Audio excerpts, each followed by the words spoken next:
Encounter is brought to you by the Broome County Council of Churches, where we connect compassion with needs as we inspire growth with dignity. You'll find us in special places throughout the community. For those who remain hungry, we provide meals. For those who are challenged, we build wheelchair ramps. We comfort those who are ill, minister to those who are confined, and we remain an advocate for change and understanding on behalf of every element of our community. Connect and inspire. Encounter the Broome County Council of Churches.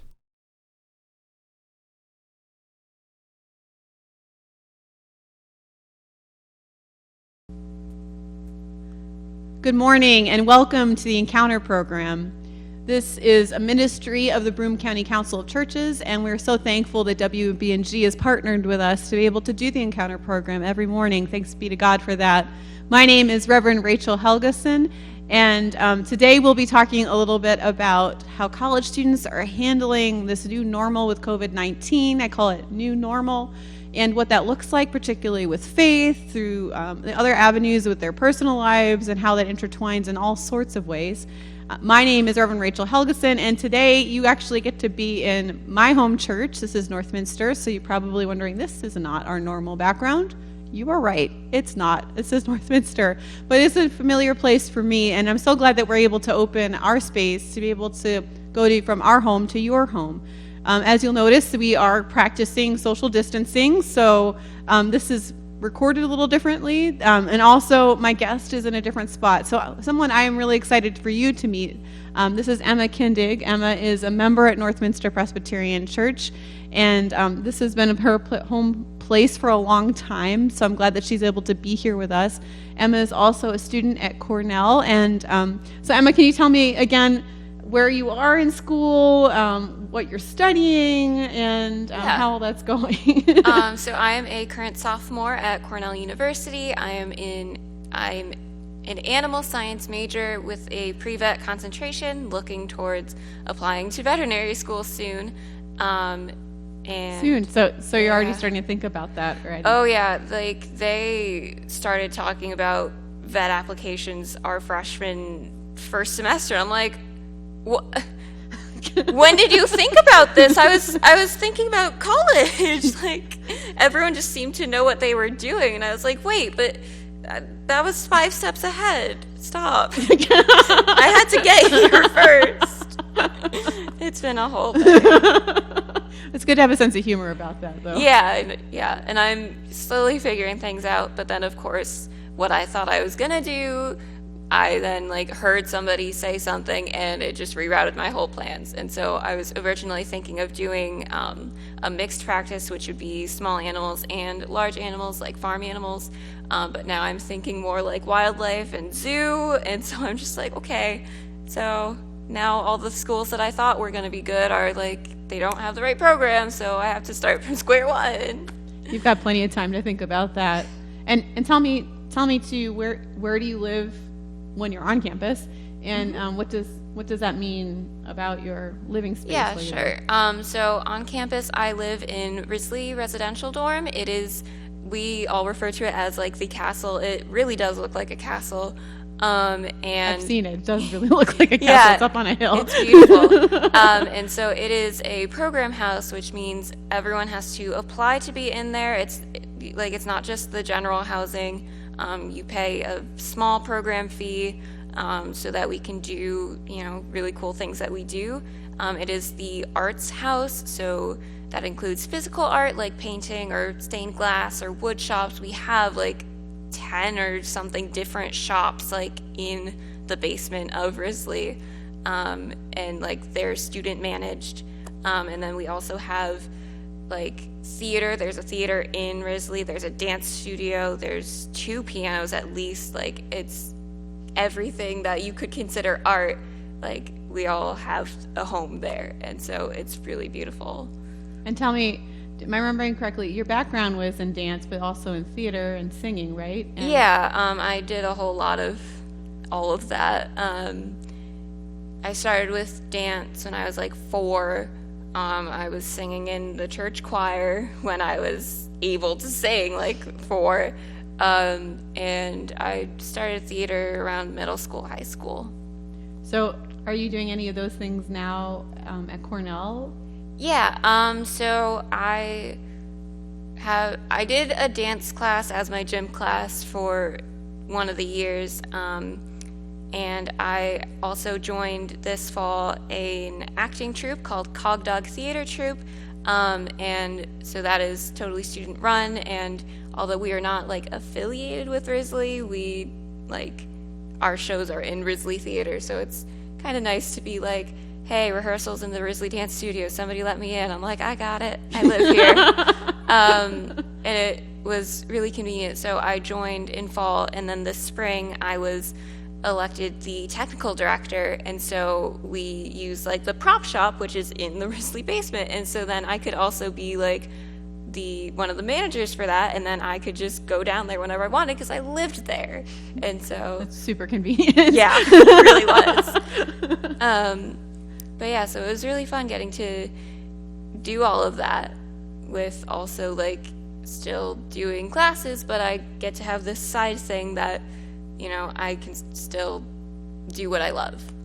So when you heard that classes were getting canceled, I know that that probably had an impact both on your science classes, which is your major, but also your theater troupe too. Do you want to talk a little bit about that? Yeah, I mean, it was chaotic in every sense of the word.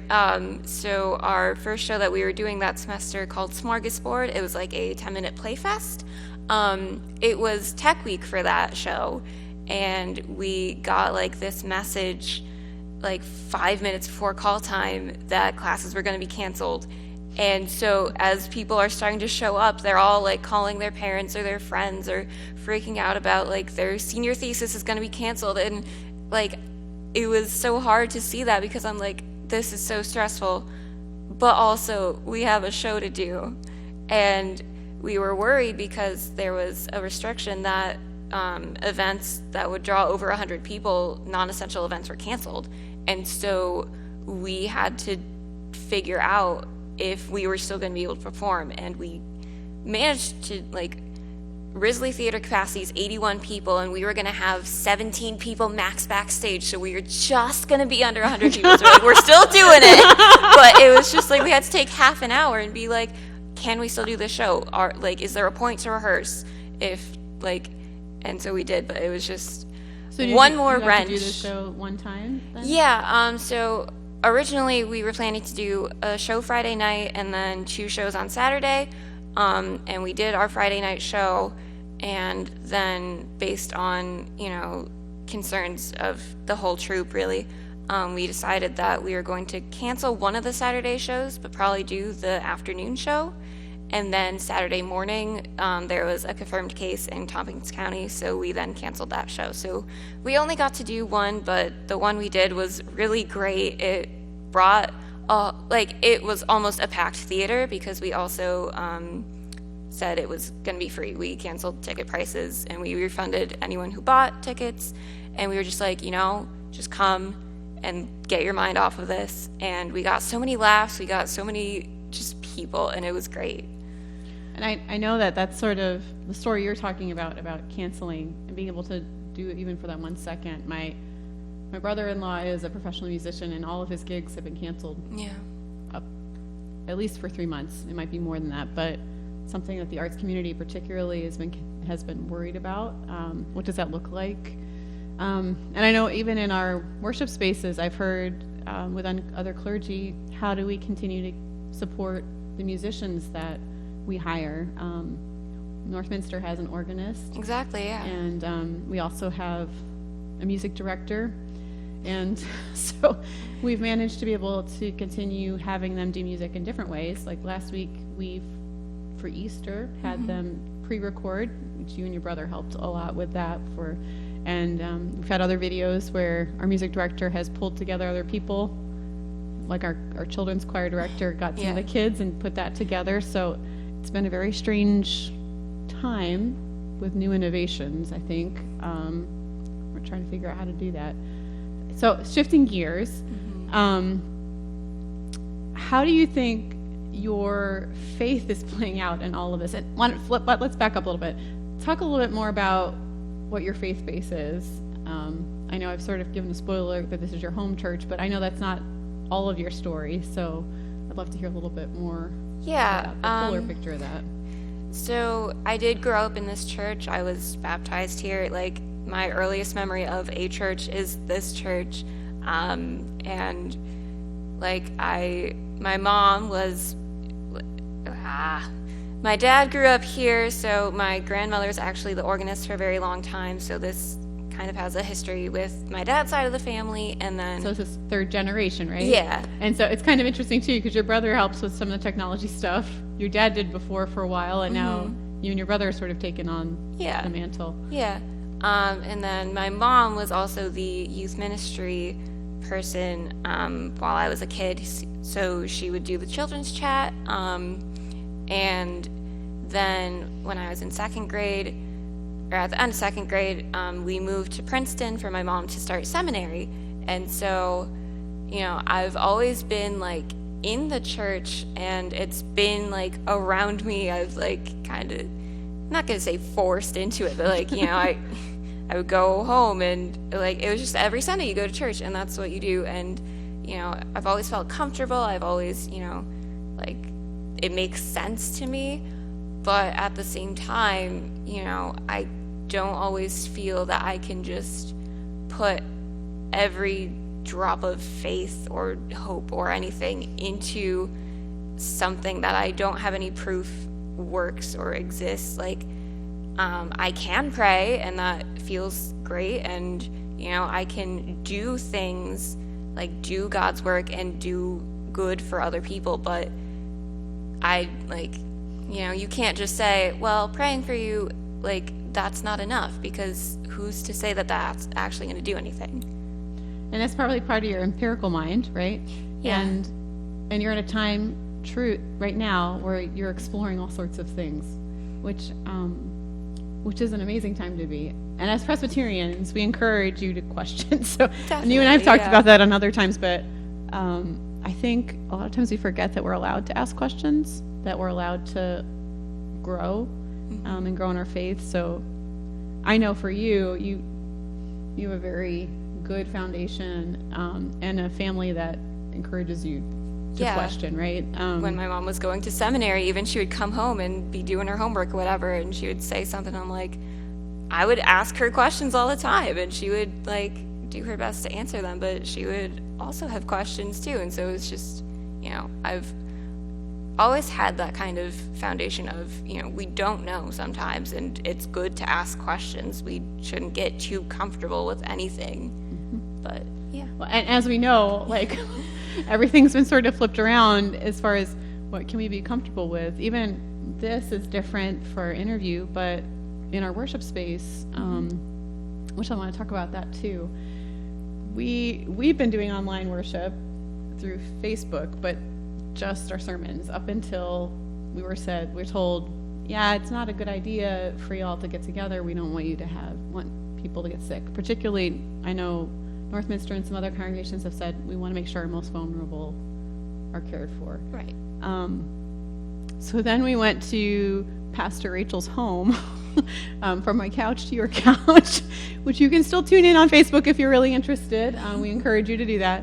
But last week was Easter, and so we're trying to figure out what that will look like. And we came back home to this space, and you and your brother Evan were instrumental, along with some other folks from our tech team.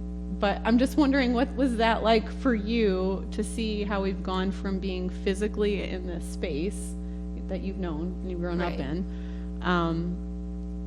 to Pastor Rachel's couch, to, okay, we're back in this space, but not really, not really, or very different than we've ever been before. Right. You know, it's definitely been different, and it's definitely been, you know, it can't come close to, you know, being at church and getting to say hi to everyone who's known me since I was little. And like, sometimes people will come up to me and be like, hi, I don't know your name, but I've known you too long to ask anymore, but hi. So it's just stuff like that where they all know me and all love me. And so I love coming back when I have breaks for school. And so it's been kind of hard where, you know, you can interact with them like through the Facebook comments if they make a comment, or, you can know that we're all watching together. And so it is nice that we've been trying to establish at least some sense of, this is what's important to us, and we're going to try and do what we can to have this part of us still together. But, it is hard to connect in the same ways. Right, absolutely. And you have another faith community that you are part of as a student at Cornell. Is that accurate? Yeah, so I'm part of Protestant Cooperative Ministry at Cornell. It is a kind of conglomeration of the Presbyterians, Methodists, Episcopalians, and Baptists, I believe. And so Taryn Mattice is the chaplain there, and we have our little group of people, and we meet for church every Sunday, and we have our little church choir. And so we've kind of switched over. We have a group meet chat, which is it's a messaging platform, kind of like texting. And so we've been keeping in touch that way. And so that's been one way. So tell me some ways how is your chaplain? You told me a little bit about her, but can you talk a little bit more about your chaplain and how your chaplain's been engaging with you all and what that's been like for them? Yeah, so we've had some events that we plan over the group meet, and so we'll Zoom together and make pizza dough, or we'll play a board game or something like that. But Taryn is also in that group, and she will email us every Sunday. She has emailed liturgy and some prayers of the people. If we have anything, we can email her, or she will scrounge together some other additional prayers. And yeah, so she's been keeping in touch with us those ways. And I think she's trying to figure out some of the Zoom things, but she's not as technologically skilled as the rest of us. And she's told us all, but we're helping her along. That's good. If you're just joining us, this is the Encounter program on WBNG, which is a ministry of the Broome County Council of Churches. I am Reverend Rachel Helgeson. I'm the pastor at Northminster Presbyterian Church. We are taping right now at Northminster, which feels like home for us, but also a little bit different because we're not in the studio. And my guest today, if you're just joining us, is Emma Kindig. Emma is a student and sophomore at Cornell University, and she has grown up at Northminster, but she's studying right now to become a veterinarian, so she's in the beginning parts of that journey and on her way. But we're particularly talking about how this affects college students, what that looks like, what this world looks like now. And so actually I would like to go back into that a little bit for you, Emma. I've heard that this is a really hard time for folks, particularly who are nearing the end of their high school career or at the beginning of their college career. Yeah, definitely. Because you all have known that things were going to be a certain way, and you had structures in place around you, right? And people that were supporting you. Not that those people aren't still supporting you, but a lot of that's fallen away, and it's very different. What's that like for you? All of my professors have been we are here to support you. We don't have all of the answers. The first day, we got an email Tuesday night, and then Wednesday morning when I went to my lecture, kids are asking 20 questions left and right, and I'm I understand that you're concerned, but I don't think he knows the answer either. And he would keep saying I don't know, thank you for your questions, and I get that this is a really hard time, and I want to know the answers too, but we don't know right now. And so our professors have all done a really wonderful job of trying to keep us updated, connected, make sure, we can do, they'll be okay, here's the classwork, let us know if you aren't able to do it because of internet connection or extenuating circumstances, or just yeah, we get it, it's all different. One of my professors is just all right, I have due dates, but I don't care. As long as you get it in by May 20th, that's the due date. I will put due dates on there to keep you on track, but I get it. It is hard, and you need to do things at your pace. And so it's been a lot of support, really. It's been really wonderful. But yeah, a lot of the structures Like, it's just not there. I don't have a timetable of my class starts at 1, so I have to be done with this class at 12:30 so I can walk to the other one. I don't have that. It's just I do my work, and when I finish one thing, I move on to the next. And so it's been hard to keep on top of things. And your brother, is he studying at Binghamton University? Yeah. The SUNY program, right? Yeah. And so has he had a sort of a similar experience, you think? I think so. So his classes have actually all been like live lecture, zoom into it, whereas I've had my lectures are pre-recorded for my 2 classes that I have. So it's been kind of a difference of whether you're in class and can't pause or you can. But I think they probably have a lot of the same thing going on of, reach out if you have issues. We had to change this assignment and that assignment because you don't have a library anymore or stuff like that. But yeah, it's kind of hard for him because he's a senior and he has a summer class that he's got to do also. So it wasn't going to be quite his graduation, but it's still like hard because it was supposed to be graduation. Now we can't really do that. Right, so you all probably were planning, we're going to do this for Evan, we're going to make sure to get this done, and we'll celebrate. Even though he's got one more class, he really is on the He was going to walk, so, So, I mean, I think we've talked a lot about grief for folks who go to church quite often, right? We talk about the grief of what that looks like, and people are experiencing grief about losing jobs, but don't always think about the grief of regularity of schedules, the regularity of seeing the people you love, and also being able to mark events like your brother's graduation, right? That's, I mean, you're watching from the sidelines in a way, but not totally. You're still experiencing that your classes have totally shifted. I imagine, I know that with the sciences, there's some things you have to do in person, right? Yeah. And now you can't. Yeah. I was a TA for a lab for animal reproduction, and, that job is basically imploded. Like, you can't go to each kid's house individually. I'm not driving around the country to watch them dissect a sea urchin in their house. Like, none of that is practical in any way. So my professor's uploaded some lectures, and he'll have them do projects, but my job at this point is just grade everything when it comes in at the end of the semester, and that's what it is. So what do you think, all this interweaving, right? We've talked about who you are. You're a PK, pastor's kid, for those of you who don't know the shorthand.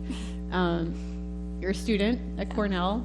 You are a student trying to eventually pursue becoming a vet, which I know that's been its own journey. What does that look like? What will that be? You're a sister to a brother who's supposed to be graduating, and he will graduate, but that may not look the same. Right. Your worshiping space has changed, your home worshiping space, and also your on-campus worshiping space too. So I'm curious, you as someone who's 20 years old, what is this like for you, thinking about the trajectory of what you thought was going to happen versus what is happening now? I mean, I think I have had kind of a level-headed response. I know everyone, like, that Tuesday night was freaking out, and I was just like, well, I have a house an hour away. I have 3 classes. They're probably going to go online pretty fine. I don't have any labs. Like, I was not worried. And so I was just like, let's focus on what's important right now. And so it's been a whole change, but I have a support system and stuff that's grounded me. And so I've just been focusing on finding what I know and doing what I know how to do and helping, figure this all out together. And I think that right there is the main thing. So friends, if you have someone who is in high school or in college, reach out to them. I know it's easier to think about the folks who are older and vulnerable, and please continue to reach out to them too. That's not saying don't reach out to them, reach out to them too, but reach out to your younger friends. Their worlds have changed significantly, and you're part of their base, you're part of their love, and I know that Northminster loves you, Emma. Yeah. But I know that that's bigger than that. You've got a whole support system, as you said, that people are watching in on you and watching in on your brother and folks that you all love. I know that even in Ithaca, you have some folks who are from Northminster that are there, but that your circle of friends has grown internationally, probably, I would imagine now. And as people of faith, we consider that part of being the circle that God has put around us, the witness of the cloud of witnesses.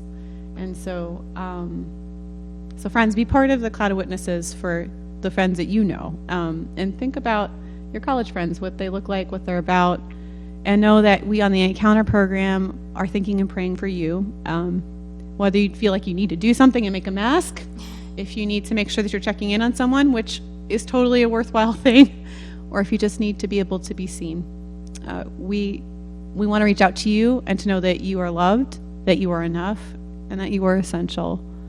God's blessings to be to you. I'm Reverend Rachel Helgeson, pastor at Northminster Presbyterian Church, and I've really enjoyed talking with Emma Kindig, a student at Cornell. God's blessings. Thank you. Bye-bye.